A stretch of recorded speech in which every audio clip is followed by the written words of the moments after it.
एक सीकर ने प्रश्न पूछा है, डिस्टर्ब मंगेतर के चंगुल से बाहर निकलने की कोशिश में उसके और उसके फ्रेंड्स के द्वारा किए जा रहे दुष्प्रचार और चरित्र हनन का मुकाबला कैसे करें। देखिए, ये समस्या थोड़ी सी दुष्कर प्रतीत होती है, लेकिन सूझबूझ से इसका मुकाबला किया जा सकता है। देखिए, दुष्प्रचार जब कोई व्यक्ति आपके खिलाफ करता है तो सबसे पहले तो बहुत ही निकृष्ट टाइप का व्यक्ति ही इस प्रकार के दुष्प्रचार में या चरित्र हनन में लगता है। दुष्प्रचार या स्मीयर कैंपेन करने के पीछे मूल कारण ये होता है कि या तो वो व्यक्ति अपनी आप उसकी कुछ पोल जान गई हैं, पोल पट्टी जान गई हैं, वो पोल पट्टी खुल ना जाए, इसलिए आपकी बात का कोई असर ना पड़े, इसके लिए आपके खिलाफ दुष्प्रचार करता है। आपकी सैनिटी, आपकी बुद्धिमत्ता, इसके ऊपर ही प्रश्न उठा देता है। या दूसरा कारण इसका ये हो सकता है कि आपके ऊपर पहले वो हुक्म चलाता था, आपके ऊपर कंट्रोल करता था, और आपके चले जाने की वजह से उसको उसकी ये कंट्रोल कर पाने की इच्छा नहीं पूरी हो पा रही है, उसकी ये ज़रूरत नहीं पूरी हो पा रही, तो वो फिर से चाहता है कि आपको कंट्रोल करे, और कंट्रोल करके अपनी ईगोइक रिक्वायरमेंट्स और अपनी ग्रैंडियोस इमेजिनेशन को चलाता रहे। इसलिए वो आपको ये दबाव डाल रहा है कि आप दोबारा रिलेशनशिप में वापस आ जाएं, इसलिए दबाव डालने के लिए दुष्प्रचार कर रहा है या चरित्र हनन कर रहा है। इनफैक्ट ये चरित्र हनन और दुष्प्रचार नार्सिस्टिक पर्सनैलिटी का जो है मेन वेपन है। जब भी आप कभी भी इस प्रकार के लोगों से नो कांटेक्ट करेंगे या डिस्टेंस क्रिएट करेंगे, तो वो इसको स्वीकार नहीं कर पाते हैं कि आप उनसे डिस्टेंस मेंटेन करें, और वो अटैक शुरू कर देते हैं। क्योंकि आपकी मजबूरी, आपकी परेशानी से उन्हें जो ईंधन मिलता रहता था, वो ईंधन बंद हो गया अब ना, तो उसे वो कैसे टॉलरेट कर पाएंगे कि उनका ईंधन बंद हो गया। उनकी जो नार्सिसिस्टिक सप्लाई थी, आपकी अच्छाई, आपकी उनकी बात को मानने से उनका जो ईगो तृप्त होता था, वो तृप्ति बंद हो गई। जब तृप्ति बंद हो गई तो उनके अंदर की जो शेम और इनसिक्योरिटी थी वो सरफेस पर बाहर आने लग गई, और जब उनके अंदर की जो चाइल्डहुड के में उनकी जो शेम और उनकी इनसिक्योरिटी थी, जिसको कि वो अपनी ईगोइक इमेजिनेशन के अंदर छुपाए हुए थे, वो जब बाहर आ जाने लगती है तो वो बिलबिला जाते हैं, और उसके बाद वो जो है रिवेंज के ऊपर उतारू हो जाते हैं, और नो कॉन रिवेंज लेने के लिए दुष्प्रचार और चरित्र हनन का सहारा लेते हैं। तो ये इसका मूल कारण है। जहां तक ये सवाल है कि इस प्रकार के का जो स्मीयर कैंपेन है या जो इस प्रकार का दुष्प्रचार है, इससे कैसे निपटें या क्या हम इसके लिए कर सकते हैं, तो मैं आपको इसमें सजेस्ट ये करूंगा कि इसमें डायरेक्ट फाइट करना ठीक नहीं होता है, क्योंकि डायरेक्ट फाइट तब की जा सकती है जब कोई एनिमी सामने दिखाई दे रहा हो, क्योंकि यहाँ पर जो अटैक है वो बड़ा नॉन फिजिकल है। गॉसिपिंग के द्वारा, दूसरे को परसुएड करके आपके बारे में कुछ कह देना, जिसका सीधे सीधे आप इल्जाम नहीं लगा सकते कि किसने कहा, कब कहा। तो कहने का मतलब ये इल्जाम बड़ा ही नॉन फिजिकल नेचर का है, और चूंकि इल्जाम बड़ा नॉन फिजिकल नेचर का है, इसलिए आप सीधे एक्यूज करके या सीधे फाइट करके इसमें नहीं जीत सकते हैं, क्योंकि आपके पास एडवांटेज नहीं है। जबकि दूसरा व्यक्ति इसमें एडवांटेजियस पोजीशन में है, वो तो छुप छुप करके आपके ऊपर इल्जाम लगा रहा है, आपके ऊपर दोषारोपण कर रहा है, ब्लेम गेम खेल रहा है, और आपके खिलाफ दुष्प्रचार कर रहा है। तो दूसरा व्यक्ति ज्यादा एडवांटेजियस पोजीशन में है, इसीलिए आपको थोड़ा बहुत इसमें सूझबूझ से चलने की जरूरत है। याद रखिए, पहला काम तो इसमें आपको, जैसा कि मैंने अभी आपको बताया, कि आपको डायरेक्टली एंगेज ना कीजिए इसमें डायरेक्टली फाइट करना ठीक नहीं है, क्योंकि डायरेक्टली फाइट करने से आप नुकसान में आ जाएंगे, और जितना ज्यादा आप रिएक्ट करते हैं उतना ज्यादा ऐसे लोगों को मसाला मिलता जाता है, और वो आपके उसी रिएक्शन को आपके अगेंस्ट यूज करना शुरू कर देते हैं। तो इसमें बेहतर स्ट्रेटजी ये होगी कि आप जो है डायरेक्टली जो है एंगेज ना करें इस तरीके के लोगों से, और इस तरीके का जो दुष्प्रचार कर रहे हैं उसके खिलाफ आप एंगेज ना करें, डायरेक्ट फाइट ना करें, और रिएक्ट करना बंद करें। बिल्कुल, जब आप रिएक्ट करना बंद करेंगे, एंगेज नहीं करेंगे, सीधे फाइट नहीं करेंगे, तो उनको मसाला मिलना कम हो जाएगा। और आप जब रिएक्ट ज़्यादा करते हैं तो फिर आपके ऊपर ये इल्ज़ाम लगाया जा सकता है कि देखिए ये तो विंडिक्टिव हैं, ये तो बदले की भावना से काम कर रही हैं या बदले की भावना से काम कर रहे हैं। ऐसा इल्ज़ाम जब लगाया जाएगा तो उससे वो जो आपके खिलाफ दुष्प्रचार कर रहे हैं उसको थोड़ा और बल मिलने लग जाता है। तो इसलिए डायरेक्टली अटैक करना इसमें जो है वो श्रेयस्कर नहीं होता है।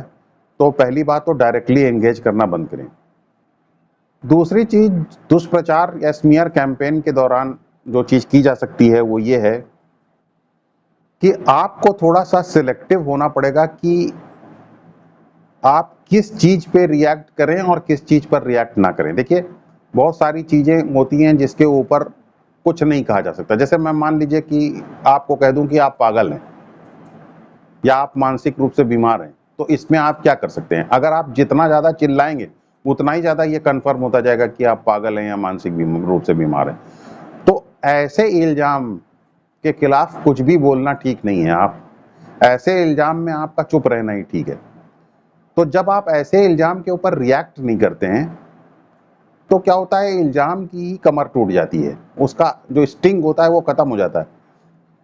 तो सबसे पहले आपको ये बैटल ये पिक करना होगा कि किस प्रकार की दुष्प्रचार में के द्वारा कही गई किस बात के ऊपर आपको रिएक्ट करना है, किस बात के ऊपर आपको रिएक्ट नहीं करना है। जिन चीजों के खिलाफ रिएक्ट करके कुछ नहीं किया जा सकता उनके खिलाफ नहीं बोलना है। जिन चीजों के खिलाफ कुछ किया जा सकता है उस पर बोलना है। जैसे मान लीजिए आप जहां नौकरी कर रही हैं वहीं पे आपके ऊपर कोई उसने कुछ कह दिया जा करके, तो वहां पे अपने जो एम्प्लॉयर है उनको एक्सप्लेन करना जरूरी है, तो वहां पर आपको रिएक्ट करना है।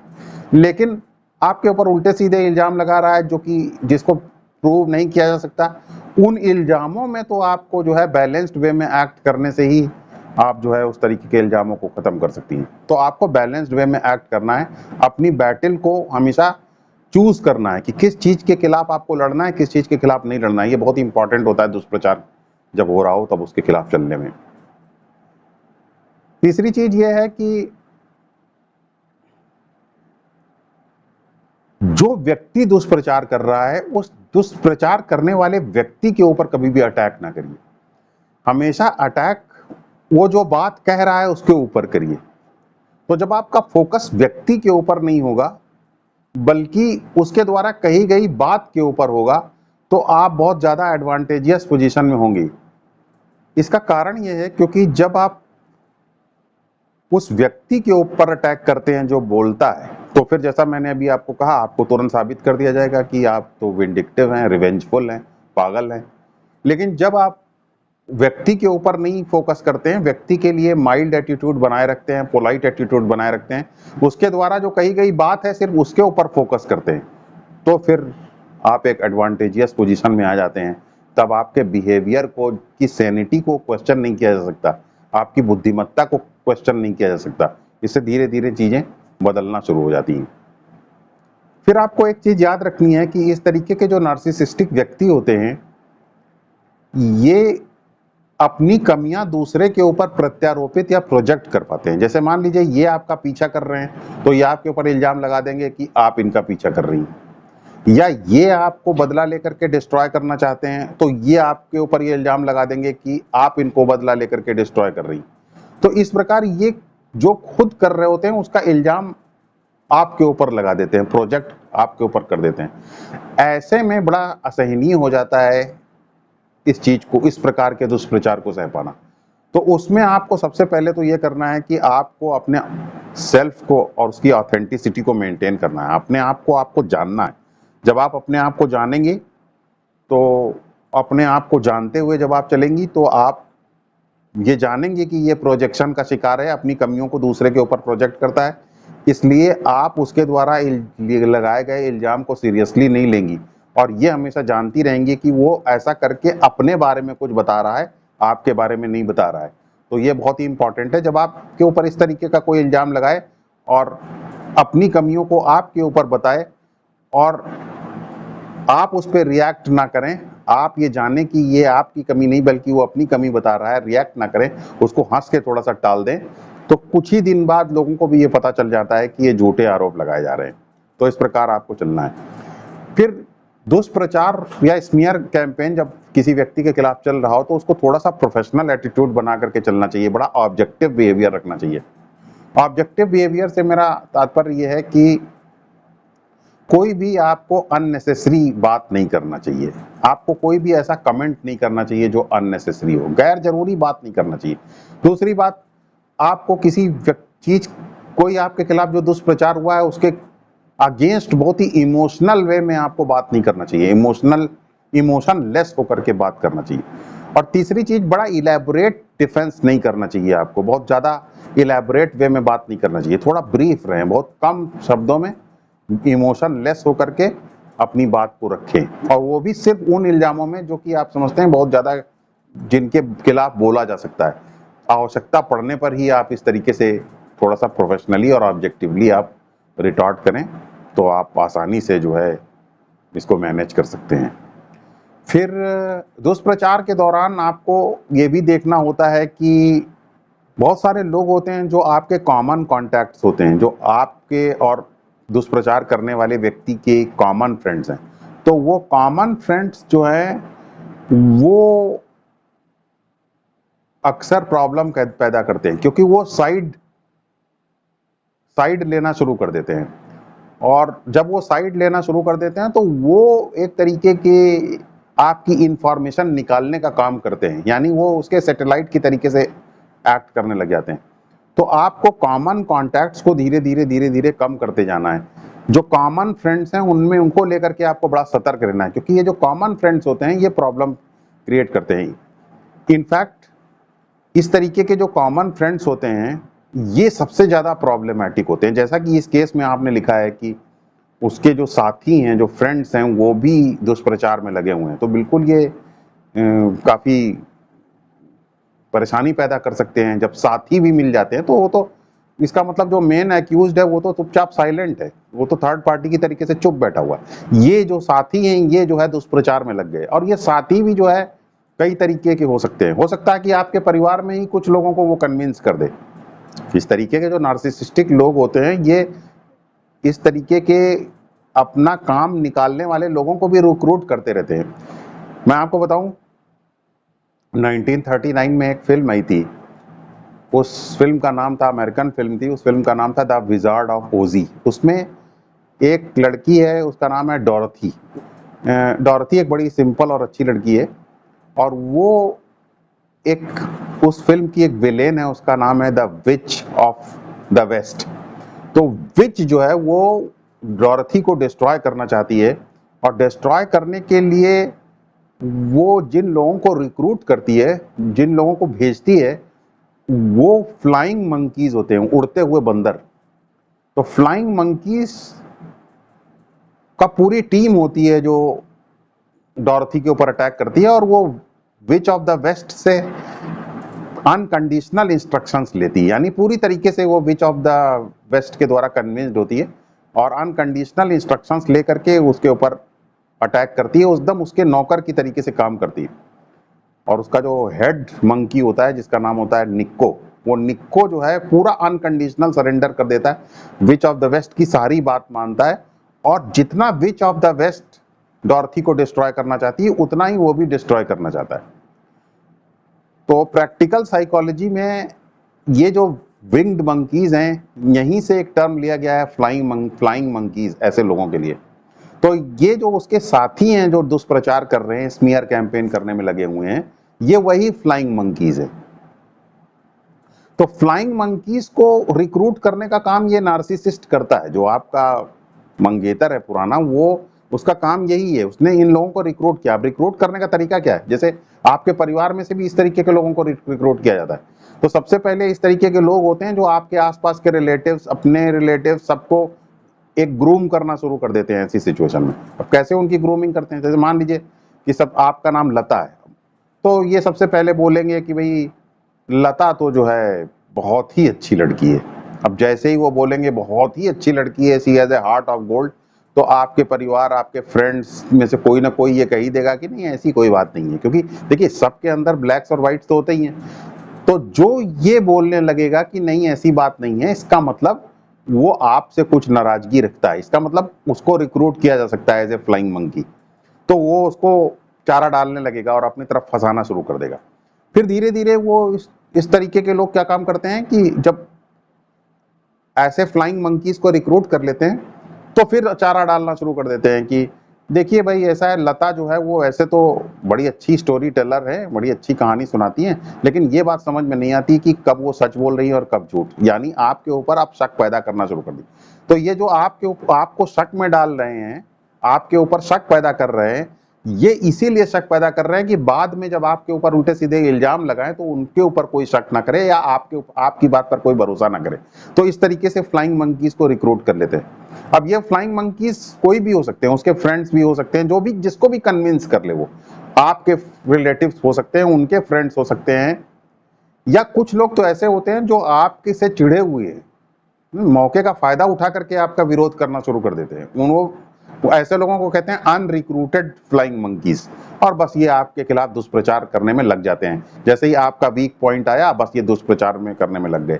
तो फिर इस तरीके के जो फ्लाइंग मंकीज होते हैं, जब ये आपके खिलाफ दुष्प्रचार करते हैं तो इनसे कैसे निपटें। देखिए, इस प्रकार के फ्लाइंग मंकीज से निपटने का पहले इनकी स्ट्रैटेजी को समझिए कि किस तरीके की स्ट्रैटेजी पे चलते हैं। पहला काम ये करते हैं कि ये आपकी सर्वेलांस करते हैं, आपका पता लगाते हैं, आपकी जासूसी करते हैं कि आप कहाँ जा रहे हैं, कहाँ आ रहे हैं, आपके सोशल मीडिया अकाउंट पे क्या हो रहा है, वो सब पता लगाने की कोशिश करते हैं। वहां से ये मसाला इकट्ठा करके इंफॉर्मेशन मेन सर्वर में देते हैं, यानी मेन नार्सिसिस्ट जो अत्याचारी व्यक्ति है उसके पास ये इंफॉर्मेशन पहुंचाते हैं। उस इंफॉर्मेशन के आधार पे वो दुष्प्रचार का प्लान बनाता है।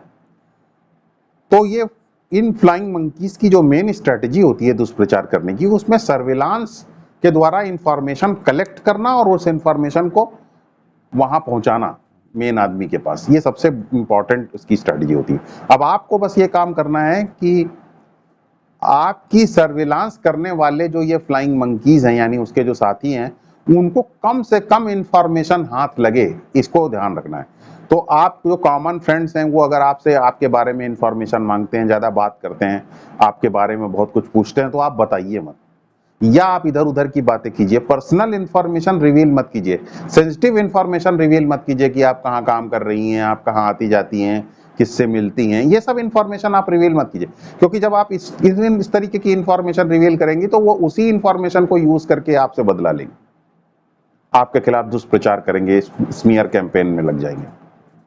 दूसरी उनकी जो स्ट्रैटेजी होती है वो ये है कि पहले तो इंफॉर्मेशन कलेक्ट करते हैं, उसके बाद ये जो है दुष्प्रचार किस प्रकार से करते हैं उसको भी थोड़ा समझना पड़ेगा। आपने जो कभी प्राइवेट बात कही थी, कोई सीक्रेट बात जो आपने उसको बताई थी, वो सीक्रेट बात पब्लिक करने लग शुरू कर देते हैं। तो एक तो इनका स्मीयर कैंपेन रन करने का तरीका ये होता है कि सीक्रेट बातों को पब्लिक कर देना। दूसरा तरीका इनका स्मीयर कैंपेन चलाने का या दुष्प्रचार करने का या चरित्र हनन करने का ये होता है कि आपने जो कुछ भी बोला है उसको आउट ऑफ प्रोपोर्शन ब्लो करके बताना। यानी आपने अगर कोई छोटी बात बताई है तो उसको बढ़ा करके बताना। जैसे कि मान लीजिए आपने ये कहा कि ऑफिस में अगर थर्सडे के दिन ऑफिस में अगर सैटरडे के दिन छुट्टी हो जाए तो बड़ा अच्छा रहेगा। तो ये कुछ इस तरीके से इस बात को सामने रखेंगे कि अगर सैटरडे के दिन ऑफिस में छुट्टी नहीं हुई तो आप ये कह रही हैं कि बॉस को थप्पड़ मार देंगी। तो क्या है, उसी बात को बढ़ा चढ़ा करके बताना। तो बढ़ा चढ़ा के बताने का काम ये करते हैं। फिर तीसरा इनका स्मीयर कैंपेन या दुष्प्रचार करने का तरीका ये हो सकता है कि ये आपके ऊपर झूठे आरोप लगा दे कि आपने ऐसा काम किया जो आपने नहीं किया है, फिर भी आपके ऊपर झूठा इल्जाम लगा दे।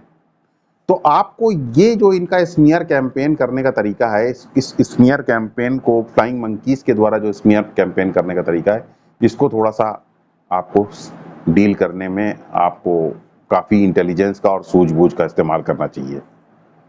तो कैसे फिर हम ये फ्लाइंग मंकीज की जो स्मीयर कैंपेन है उससे निपट सकते हैं, ब्लेम गेम से निपट सकते हैं। देखिए, पहला काम तो आपको ये करना है कि जो भी आपके ऊपर इल्जाम लगाने वाला मेन आदमी है, जहां से आपको लग रहा है कि वो मेन आदमी है जहां से चीजें पास हो रही हैं, वहां पे उस आदमी के प्रति आपको गुडविल और बेस्ट विशेस का माहौल बनाना है। यानी आप उसको कभी भी अटैक ना कीजिए। आपको कहिए भाई मेरी तरफ से उनको बेस्ट विशेस है, मैं तो ये बात जो है ये कही गई, इससे तो मैं एग्री नहीं हूँ, लेकिन उनके प्रति मैं बेस्ट विशेज रखती हूँ। तो जब आप उस मेन आदमी जो आपके खिलाफ दुष्प्रचार में मेनली इन्वॉल्व है, मेन विक्टिमाइजिंग पार्टी है, उसके प्रति जो है थोड़ा सा सॉफ्ट लैंग्वेज का आप इस्तेमाल करेंगी या गुडविल वाली लैंग्वेज का इस्तेमाल करेंगी, तो उससे क्या होगा कि ये जो फ्लाइंग मंकीज है जिसको उसने रिक्रूट किया हुआ है, ये थोड़ा सा कंफ्यूज हो जाएंगे, परप्लेक्स हो जाएंगे, कंफ्यूज हो जाएंगे, भ्रमित हो जाएंगे, और ये परेशान हो जाएंगे इस बात को सोच करके कि क्या जो बातें इनको बताई जा रही हैं वो वाकई सच है भी कि नहीं। और बस अगर ये परेशान हो गए तो बस परप्लेक्स हो गए यानी कंफ्यूज हो गए, तो समझिए आपने काफी कुछ अपना ऑब्जेक्टिव अचीव कर लिया। फिर आपको ये देखना चाहिए कि इस तरीके के लोग जो है वो जब आपके ऊपर झूठे इल्जाम लगा रहे हो कि आप मानसिक रूप से बीमार हैं, आप पागल हैं, तो उस वक्त आपको कुछ रिएक्ट नहीं करना है, आपको बहुत ही काम और कंपोज्ड वे में रहना है। तो जब आप काम एंड कंपोज्ड वे में रहेंगी तो ये शॉक्ड हो जाएंगे फ्लाइंग मंकीज, इनकी समझ में नहीं आएगा कि अरे ये तो डिसेंटली बिहेव कर रही हैं और इतना इल्जाम लगाने के बाद भी अपने आप को मैनेज कर पा रही है, तो उनका जो इल्जाम लगाने का बेसिस ही खत्म हो जाएगा और फ्लाइंग मंकीज जो है वो they will give in and move away. तो इस प्रकार आपको थोड़ा सा इंटेलिजेंटली इन फ्लाइंग मंकीज के साथ डील करने की जरूरत है। एक बात और इससे होती है, जब आप थोड़ा सा इंटेलिजेंटली एक्ट करते हैं, जब आपके ऊपर कोई इल्जाम लगाता है लेकिन फिर भी आप अपना कंपोजर बनाए रखते हैं, तो इससे क्या होता है, आपके जो जानने वाले हैं वो भी आपके साथ खड़े होना धीरे धीरे शुरू हो जाते हैं, क्योंकि वो जान जाते हैं कि आपके ऊपर जो भी इल्जाम लगाए जा रहे हैं वो सच्चे नहीं है, वो इल्जाम झूठे हैं, तो वो भी आपका थोड़ा सा सपोर्ट करने लग जाते हैं। वो फ्रेंड्स जिन्होंने आपका साथ छोड़ दिया है वो भी आपके साथ धीरे धीरे खड़ा होना शुरू हो जाते हैं। तो ये सबसे ज्यादा इंपॉर्टेंट चीज है सैनिटी के साथ बिहेव करने में, रिएक्ट ना करने में। तो आप इस प्रकार नॉन रिएक्टिव बिहेवियर शो करके इन फ्लाइंग मंकीज को आप जो है डील कर सकते हैं। इसमें आपको दुख हो सकता है, ये बात मैं मानता हूं कि आपको दुख हो सकता है, लेकिन अपने दुख को जाब से दूर करिए, अपने दुख को अपने क्लोज फ्रेंड्स में जिनसे आप ट्रस्ट करते हैं उनको बताइए, लेकिन फ्लाइंग मंकीज को अपना दुख मत बताइए, उनके सामने कोई ड्रामेटिक सीन क्रिएट मत कीजिए, वरना वो उसको आपके खिलाफ यूज कर लेंगे। फिर जानते हैं कभी कभी और प्रॉब्लम होती है जब फ्लाइंग मंकीज का एक ग्रुप आपके ऊपर पूरा अटैक करता है। ऐसे में जैसे कि कभी कभी तो पेरेंट्स ही जो है आपके घर में आपके सिर्फ जो जो भी भाई बहन हैं और जो बाकी रिश्तेदार हैं उनको कन्विंस कर देते हैं आपके खिलाफ। जनरली विदेशों में तो ऐसा बहुत होता है।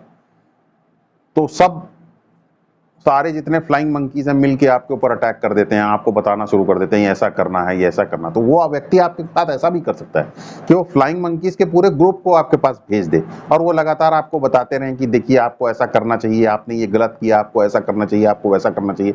ऐसी सिचुएशन में जब पूरा ग्रुप ही आपको सारी बातें बताना शुरू कर दे बार बार, तो वो काफी डिस्टर्बिंग हो सकता है, उससे आपके ऊपर दबाव पैदा हो सकता है। ऐसी स्थिति में आपको क्या करना चाहिए, आपको पहले उनको अलाउ करना चाहिए कि वो बातें बोलें, उनसे पूछना चाहिए कि वो क्या बात, जब वो बताएं तो उनको बोलने देना चाहिए। सारे इल्जाम वो लगाएं, आपको क्या चाहते हैं, वो क्या चाहते हैं कि आपको करना चाहिए, ये सब आप उनसे बुलवाएं। और जब वो सारी बातें बोल लें तब आप ये बताइए उनको कि भाई ऐसा है कि ऐसी बातों को जो आप सुन करके आए हैं इसमें मेरी तो कोई ओपिनियन ली ही नहीं गई, मुझसे तो कभी कुछ इस बारे में बात की ही नहीं गई, मैं समझ ही नहीं पा रही हूँ कि ये सब किस तरीके से ये बातें आई, मेरी तो समझ में नहीं आ रहा। इस प्रकार अपना सरप्राइज जाहिर करके उसको इनवैलिडेट कर दीजिए, लेकिन अपनी पोजीशन डिस्क्लोज मत कीजिए। आप कुछ नहीं कह रही, उन्हीं की बात को सुनिए और उन्हीं की बात को इनवैलिडेट कर दीजिए कि इसमें आपका तो कोई इन्वॉल्वमेंट नहीं है, आपसे पूछ करके इस तरीके की कोई बात नहीं की गई, आपने कोई ऐसा प्रॉमिस नहीं किया। इस प्रकार से आप जो है उसको उनकी बात को ही इनवैलिडेट कर दीजिए कि नहीं ऐसा कभी हुआ नहीं, मुझे मालूम नहीं इस तरीके की बात कैसे उठ गई, ये सब कह के आप उसको इनवैलिडेट कर दीजिए। अपनी तरफ से कुछ एक्सप्लेन करने की कोशिश ना कीजिए, अपनी कोई बात बताने की कोशिश ना कीजिए, अपनी कोई पर्सनल प्लान या पर्सनल एजेंडा आप डिस्क्लोज ना कीजिए। तो इस प्रकार दुष्प्रचार की कमर टूट सकती है। याद रखिए एक बात कि दुष्प्रचार लंबे समय तक नहीं चल सकता किसी के खिलाफ, अनलेस एंड अनटिल, जैसा कि मोदी जी के खिलाफ हुआ तो लंबे समय तक उनके खिलाफ दुष्प्रचार चला 2002 में गुजरात के दंगों, लेकिन उन्होंने खूबसूरती के साथ उसको हैंडल किया। उनके खिलाफ दुष्प्रचार करने वाले लोगों ने उनके ऊपर जो पत्थर चलाए, उन्होंने उन्हीं पत्थर का इस्तेमाल करके अपना घर बना लिया। उन्होंने दुष्प्रचार का इस्तेमाल अपने पॉलिटिकल एम्बिशंस को प्राप्त करने के लिए कर दिया। ये मुझे लगता है कि एक बहुत बड़ा उदाहरण है, और उन्होंने कई इलेक्शंस जीते इसी दुष्प्रचार के बल पे। तो उसी तरीके से उन्होंने उस दुष्प्रचार को यूज कर लिया, और आज देश में कोई प्रधानमंत्री बन गए, और वो दुष्प्रचार करने वाले लोग आज सामने उनके जो है जेल की आवाज़ है।